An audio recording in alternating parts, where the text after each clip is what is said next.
أن محمدا رسول الله.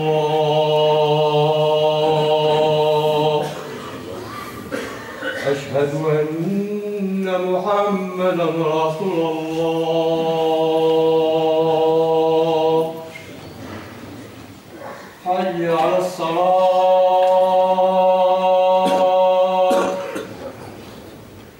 حي على الصلاة.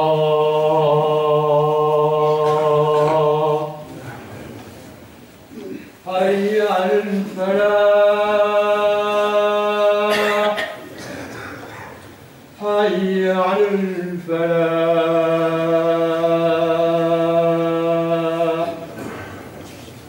الله أكبر الله أكبر.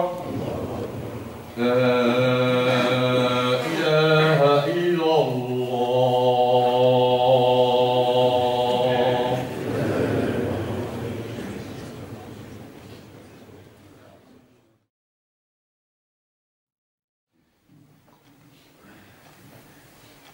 الحمد لله رب العالمين، نحمده ونستعينه ونستغفره ونستهديه ونعوذ بالله من شرور أنفسنا ومن سيئات أعمالنا. من يهده الله فلا مضل له ومن يضلل الله فلا هادي له، وأشهد أن لا إله إلا الله وحده لا شريك له، وأشهد أن سيدنا ونبينا وحبيبنا ومعلمنا وقائدنا محمدا عبده ورسوله صلى الله عليه وسلم وعلى آله وصحبه ومن سار على هديه إلى يوم الدين. إخواني الأعزاء، يقول الله تعالى في محكم كتابه: أعوذ بالله من الشيطان الرجيم، بسم الله الرحمن الرحيم. ألم يأن للذين آمنوا أن تخشع قلوبهم لذكر الله وما نزل من الحق، ولا يكونوا كالذين أوتوا الكتاب من قبل فطال عليهم الأمد فقست قلوبهم وكثير منهم فاسقون. معنى الآية هذه ألم يأني بالدارجة اللي عندنا احنا في شمال أفريقيا، يعني جاء الوقت ولا لا؟ جاش الوقت اللي يقع فيه ماذا؟ أن تخشع قلوب المؤمنين لذكر الله. ألم يأني يعني ألم يحن، ألم يأتي الوقت الذي تخضع فيه قلوب المؤمنين حين تسمع ذكر الله وما نزل من الحق، وألا يكونوا كالذين سبقوهم أهل الكتاب طال عليهم الأمد، طالت عليهم المدة منذ نزل الوحي، قست قلوبهم وأصبحوا كثير منهم فاسقون. أحد الصحابة يقول إن الآية هذه نزلت بعد سنوات قليلة من بداية الوحي، مش نزلت بعد 20 عام من بداية الإسلام، بعد 10 سنوات، لا لا لا لا لا لا، نزلت بعد سنوات قليلة، كأن ربي سبحانه يريد أن يذكر الناس الصحابة. وإحنا طبعا إذا الصحابة بعد 4-5 سنوات ربي قال لهم نوضوا، ما تخليوش قلوبكم تقسو، فما بالكم بنا إحنا بعد 1400 عام القلوب مش تقسو، تموت والعياذ بالله. تعرفوا إخواني الأعزاء،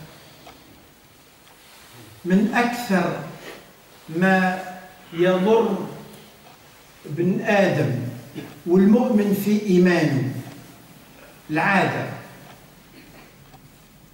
التعود، الروتين. إيش معناها العادة؟ يعني الآن خطر في ذهني مثال. احنا لما الواحد منا من هنا ربي سبحانه ييسر له، يفتح له الأبواب، يهيئ له الأسباب، ويروح الحج ولا العمرة. أول ما يرى الكعبة دموعه تطيح، دموعه تنزل بوحدها، يبكي. ها؟ واللي ساكن في مكة جنب الكعبة كل يوم يراها، دموعه تتحرك؟ ما بقاش تتحرك. قلبه يحس حاجة؟ ما بقاش يحس حاجة.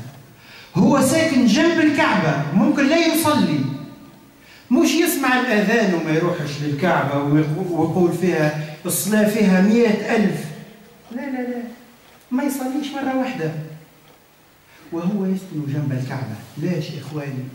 لأنه التعود يقتل القلب، وهذه مش صالحة لأهل مكة، صالحة علينا احنا. كل واحد منا يدخل المسجد ويخرج، ماشي جاي ماشي جاي، نهار الأول الثاني العاشر مازال يحس، وبعد يدخل يسمع كلام. طيب اليوم الحمد لله جيكو شي مكاز بوينتي، صليت الجمعة، أديت الصلاة، طيب ولكن باش خرجت؟ منين خرجت؟ باش خرجت؟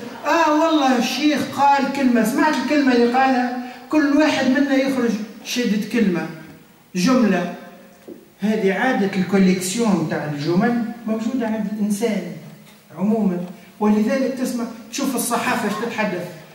فلان قال هذا لون بوليتيك، سمعت ياخذوا له جملة ويبقاو يلوكوا فيها مثل الشوينغام أسبوع، وهو لما يكمل المل السكر اللي فيها يرميها ويجيب شوينغام ثاني.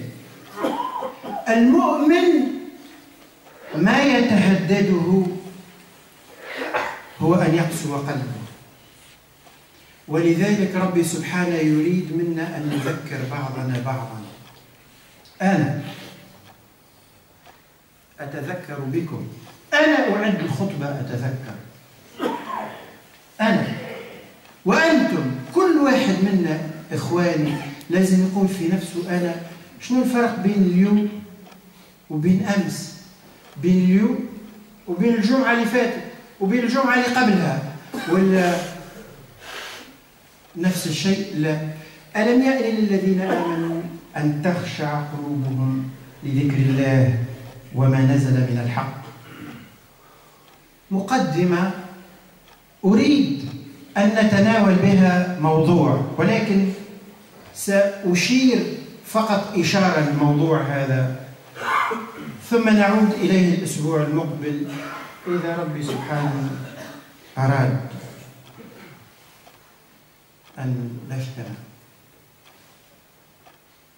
كل شيء فيما حولنا هذا عنده اسم وعنده مسمى. الاسم هذه عصا، اسمها عين صاد ألف، عصا، هذا اسم كلمة، والكلمة هذه تعبر على الخشب هذا، هذه حقيقة العصا. كل شيء من حولنا عنده اسم وعنده مسمى. الاسم ما ينفع شيء وحده، ما ينفع شيء. لو أن واحد منا يقول للآخر إذا تحتاج مال قل لي نعطيك، تحتاج المال نعطيك، ومرة احتاجت مشيت له وانت عارفه عنده ودورك في لابيرانت وفهمت انه مش باش يعطيك، تقول لي كان يقول لي فيه كلام. الآن الاسم هذا ما عندوش مسمى، الكلام اللفظ ما عندوش حقيقة. كل اسم عنده مسمى، كل لفظ عنده حقيقة، ولا قيمة لللفظ وحده دون الحقيقة. الإيمان كذلك، كلمة إيمان كذلك هي كلمة ولكن وراءها حقيقة. علماءنا يقولوا الإيمان قول باللسان وعمل بالأبدان، قول وعمل، ولا قيمة لكلمة إيمان إذا كان ما وراهاش حقيقة. تخيل واحد يعطيك شيء تروح البنك تصرفه تلقاه فارغ ما فيهش فلوس، ربحت شيء فيه 400,000 يورو ما فيه ولا شيء، فيه الورق. كذلك الإيمان. وتعرفوا إخواني الأعزاء، أسأل الله أن يجنبنا الحالة هذه. أخطر ما يمكن أن يجد نفسه موقف يجد فيه المؤمن نفسه أنه يكون واثق ومطمئن مرتاح أنه مؤمن وعنده إيمان، ولكن لما يوصل قدام اللي يحاسب ويفرز ويميز الإيمان الحقيقي من الصوري من الصورة، حين يجد نفسه أمام الله يبقى أن الإيمان اللي كان يتصور أنه عنده ومطمئن عنده يجده سراب بقيعة يحسبه الظمآن ماء حتى إذا جاءه لم يجده شيئا ووجد الله عنده فوفاه حسابه والله سريع الحساب. الإيمان هذا إخواني الأعزاء اللي واحد منا يبدأ يتصور أنه عنده إيمان، ولكن لما يوصل للي يفرز اللي عنده ان ديتيكتور دو فوبيي يعرف أنه هذا غير كلام. هذه تشبه الواحد منا يروح يخرج للسوق ماشي للسونتر كوميرسيال باش يتقضى ويشري سلعة وهو مطمئن أنه عنده في جيبه كارت ولا عنده شيكي وعنده فلوس والى آخره، وياخذ كادي ويروح يدور يقضي عبيه ويوصل للكاس يبحث على أوراقه ما يجد عنده شيء، يلقى نفسه نساء باش يدفع. هو كان متأكد أنه عنده مال في باله، هو عنده، ولكن في الواقع ما عندوش، لأنه هو عنده وهم، عنده اسم. الإيمان هذا إذن يحتاج إلى مراجعة سنعود إليه في الأسبوع المقبل إن شاء الله. سبحان ربك رب العزة عما يصفون وسلام على المرسلين والحمد لله رب العالمين.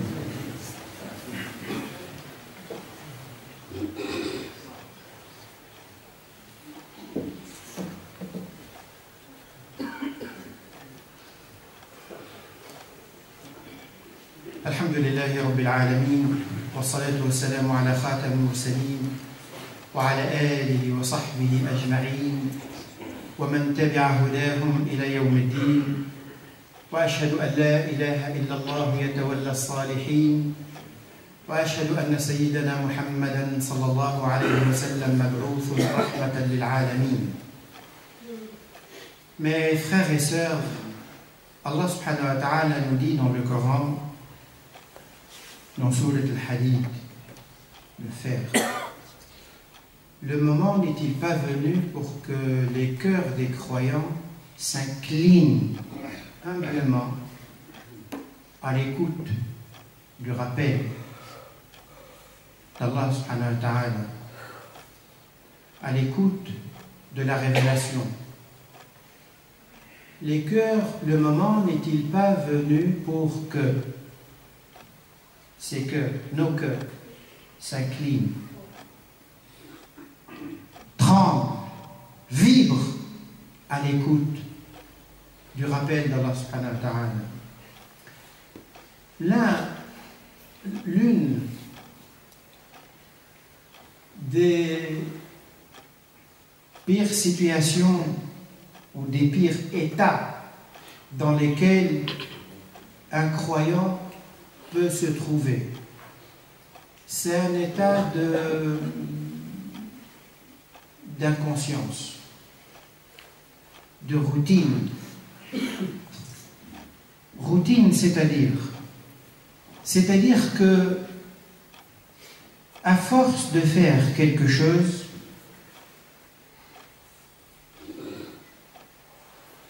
il en perd le sens. Ça ne fait plus son effet.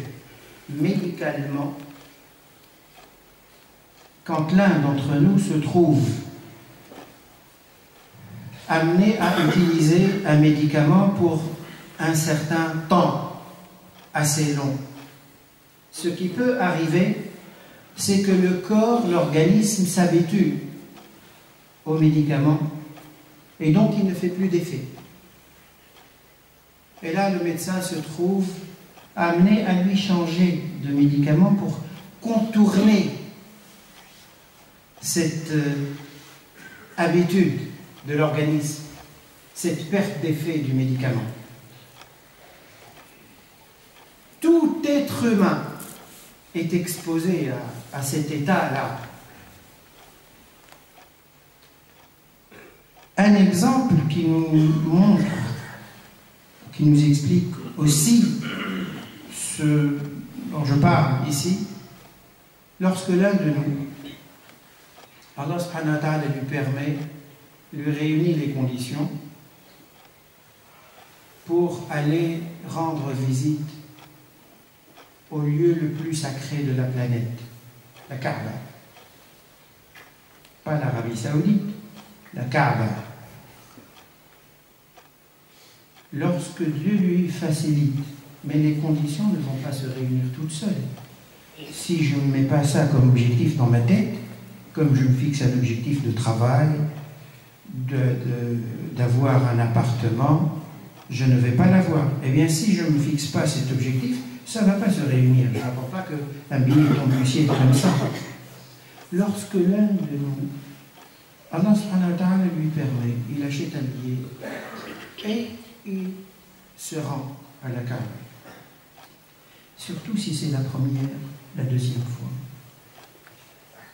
Quand l'un de nous voit la Kaaba, il est pris d'un sentiment étrange. Il peut sentir une émotion débordante en lui qui fait que ses larmes coulent toutes seules. C'est normal. C'est normal, et puis la situation, elle est particulière, elle est importante. Ce qui est curieux, ou qui mérite de réfléchir, c'est que les habitants de la Mecque, ceux qui entendent tous les jours 5 fois l'appel de la Kaaba, que nous on entend dans un téléphone, lui il entend en live. Eh bien, certains d'entre eux, et peut-être qu'ils ne sont pas une petite poignée, peut-être quelques centaines, peut-être quelques milliers, eh bien, il ne fait pas le moindre effort pour aller se rendre prier à la Kaaba. Et il ne se dit pas que, mais ça fait la prière là-bas, 100 000 prières ailleurs. Ils ne font pas cet effort. Ce n'est pas tous, bien sûr, mais il y en a. Et peut-être qu'il y en a qui ne font pas la prière du tout. Je me rappelle une fois, l'une des situations que je n'oublierai jamais. Jamais. J'étais à la Mecque, dans un bus. Ça remonte à 30 ans. Et j'ai entendu quelqu'un insulter Dieu. Insulter Dieu. Kofr. Où? Dans la ville de Abu Jahl. Parce que Abu Bakr a laissé une descendance à la Mecque. Mais Abu Jahl aussi. Aussi. Il n'y a pas un endroit qui est sacré comme ça. C'est l'être humain qui, lui, change les choses. Eh bien, comme il peut arriver à certains de se trouver à côté de la Kaaba, de la voir, et à force de la voir, malheureusement, ça ne fait plus d'effet sur lui. C'est pour ça que lorsqu'on y va qu'une fois tous les 20 ans, et que nos larmes coulent, il faut se dire Alhamdulillah, vraiment Alhamdulillah. Alhamdulillah, au moins mon cœur il est vivant. Alhamdulillah pour ça. C'est pas parce que je n'ai pas l'occasion d'aller, non, c'est que mon cœur réagit encore. Alors que celui qui la voit sans que ça fasse aucun effet sur lui, c'est un problème. Eh bien, ce verset-là parle de cet état-là. Le moment n'est-il pas venu pour que les cœurs des croyants s'inclinent à l'écoute du rappel et qu'il ne leur leur arrive pas comme ce qui est arrivé à ceux qui les ont précédés. Les siècles se sont écoulés au point que leurs cœurs se sont endurcis. Et c'est ça la routine dont je parlais. Chacun de nous doit avoir, comme il a un thermomètre chez lui pour de temps en temps prendre la température de l'un de ses enfants quand ils sentent que la fièvre est montée, chacun de nous doit chercher par quel moyen, dans quelle pharmacie, acheter cette jauge par laquelle il mesure son cœur. Mon cœur, il réagit encore ou non? Et où je vais acheter ça? Cette jauge, ça peut être un frère à moi, un voisin à moi, quelqu'un que je sens que lorsque je parle avec lui, il m'apporte quelque chose. Dans ma relation avec Dieu, il m'apporte. Quand je le vois, alhamdoulilah, je me sens bien avec lui. Pas quelqu'un qui me rappelle que les soldes, les occasions de la vie à ne pas rater. Eh bien, Allah subhanahu wa ta'ala nous rappelle que nous devons être vigilants. Un compagnon avait dit à propos de ce verset-là, il a été révélé juste quelques années, je crois qu'il disait 4 ans, après le début de l'islam, après le début de la révélation. C'est-à-dire, c'est pas à 20 ans, c'est pas vers la fin de la révélation. Non, les musulmans sont encore frais. Et Allah subhanahu wa ta'ala les a secoués pour leur dire, écoutez, ne vous laissez pas endormir, ne vous laissez pas engourdir. Il a dit ça à qui? À des compagnons qui sont encore frais. Donc que dire pour nous, nous qui sommes là à 1400 et quelques années du message. Que dire pour nous? Il est valable, bien sûr, à plus forte raison pour nous. Chaque chose doit être revue en nous. Dans la vie qui nous entoure, les objets qui nous entourent ont des mots, des noms par lesquels on les appelle, et chaque mot qu'on utilise a derrière lui une réalité qui le représente. C'est-à-dire, quand je dis micro, il y a le mot, les lettres M-I-C-R-O, il y a un objet derrière. Quand je dis argent, il y a les lettres, le mot A-R-G-E-N-T, il y a une réalité derrière. Si je vous dis, tiens, je te donne de l'argent, mais je te donne rien, tu te sens riche, tu sens rien, tu sens que tu n'as eu rien, tu as une bulle d'air, tu as eu un mot, mais tu n'as pas eu une réalité. Eh bien, les mots ne valent que lorsqu'il y a une réalité derrière.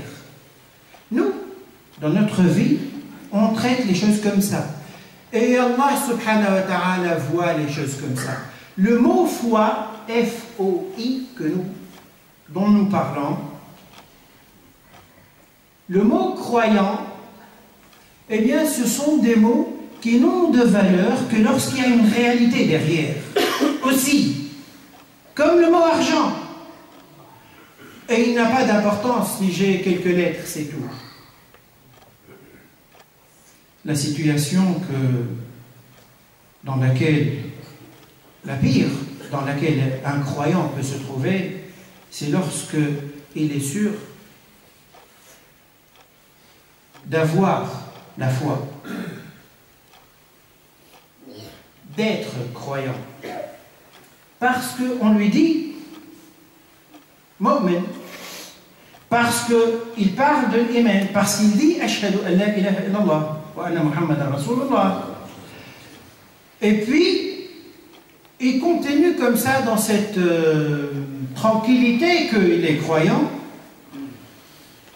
Et puis le tapis roulant sur lequel il est debout continue à marcher, à tourner, jusqu'à ce qu'il amène devant celui qui va vérifier la véracité de cette foi. Qui? Dieu, le jour du jugement. Et là, il se rend compte qu'il n'avait que le mot foi, mais il n'avait pas la réalité. Il n'avait pas la réalité. C'est quoi la réalité? La réalité, c'est une vie entière. قل إن صلاتي ونسكي ومحياي ومماتي لله رب العالمين. Lorsque ta vie est façonnée et modelée autour de la foi, tu fais un choix. Ton choix, tu ne le fais pas, tiens, c'est une bonne affaire. Non, c'est une affaire halal. C'est une affaire que Dieu aime. Tu rejettes quelque chose, tu ne la rejettes pas parce qu'elle n'est pas intéressante, comme ça matériellement elle n'est pas intéressante. Non, tu la rejettes parce que Allah subhanahu wa ta'ala ne l'aime pas. C'est-à-dire que avant que tu t'engages dans un choix, dans une action, eh bien tu t'arrêtes, tu te poses la question. Dieu, qu'est-ce qu'il pense? Entre guillemets, il pense. Qu'est-ce qu'il dit? Comment il voit, lui, ce choix? Il aime ou il n'aime pas? Et en fonction de ça, je vais m'engager ou je vais refuser. La foi, il y a un mot qui la désigne, il y a une réalité derrière, et j'ai dit que la pire situation, c'est le fait de penser que je l'ai jusqu'à ce que je me trouve devant Allah subhanahu wa ta'ala, et là il me dit non, attends, toi tu as un faux billet. Toi tu as un chèque, c'est vrai, mais ce chèque il est sans solde. Tu as une étiquette croyant, mais il n'y a rien derrière. Vous savez mes frères, chacun de nous doit prendre un moment et comparer le mot foi qu'il a, l'étiquette croyant qu'il porte, la comparer avec toi. Mesure-toi, mesure ta foi par rapport au Coran. Lis le Coran et regarde et coche. Dis-toi, alhamdoulilah, ça je l'ai. Alhamdoulilah, ça je l'ai. Ça je dois travailler dessus. Ça malheureusement je ne l'ai pas. Chacun de nous doit analyser lui-même sa propre foi avant qu'elle ne soit vérifiée. Lorsqu'il n'y a plus moyen de faire de rachat ni de rattrapage. Comment? Eh bien, la mesure, elle est simple. Nous l'avons, le Coran. Lorsque Sayyida Aïcha a été interrogée sur le prophète, comment il a été? Il a dit, voilà, il était comme ça, comme le Coran. Nous reviendrons, Inch'Allah, sur cette notion de la foi pour voir quelle est la vraie réalité de la foi qu'Allah subhanahu wa ta'ala nous demande de travailler. أسأل الله أن يرينا الهدى هدى وأن يرزقنا اتباعه وأن يرينا الباطل باطلا وأن يرزقنا اجتنابه وأن يغفر ذنوبنا وأن يستر عيوبنا وأن يطهر قلوبنا وأن يختم بالصالحات أعمالنا وأن يتوفانا وهو راض عنا. اللهم اجعل جمعنا هذا مرحوما وتفرقنا من بعده معصوما ولا تجعل فينا ولا بيننا شقيا ولا محروما. اللهم أحينا مسلمين، اللهم توفنا مسلمين، اللهم ألحقنا بالصالحين، اللهم اجعل خير أعمالنا خواتيمها وخير أعمالنا أواخرها وخير أيامنا يوم نلقاك يا أرحم الراحمين. اللهم انصر الإسلام وأعز المسلمين، اللهم أعل بفضلك كلمة الحق والدين. اللهم من أراد بالإسلام والمسلمين خيرا فوفقه، ومن أراد بالإسلام والمسلمين شرا فاجعل كيده في نحره وفرق عليه شمله. يا حي يا قيوم يا ذا الجلال والإكرام يا ذا العزة التي لا ترام. آتنا في الدنيا حسنة وفي الآخرة حسنة وقنا عذاب النار. إن الله يأمر بالعدل والإحسان وإيتاء ذي القربى وينهى عن الفحشاء والمنكر والبغي يعظكم لعلكم تذكرون. وقوموا إلى صلاتكم يرحمكم الله وأقيموا الصلاة.